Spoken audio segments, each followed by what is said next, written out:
Hey everybody, I just want to show the importance of leaving a water source next to your vegetables. The birds often will eat your produce to get water when it's hot.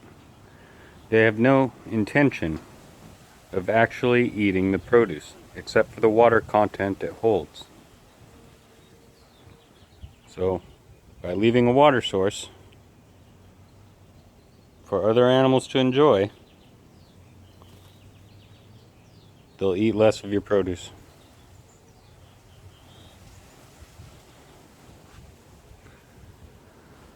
Thank you, and have a good one.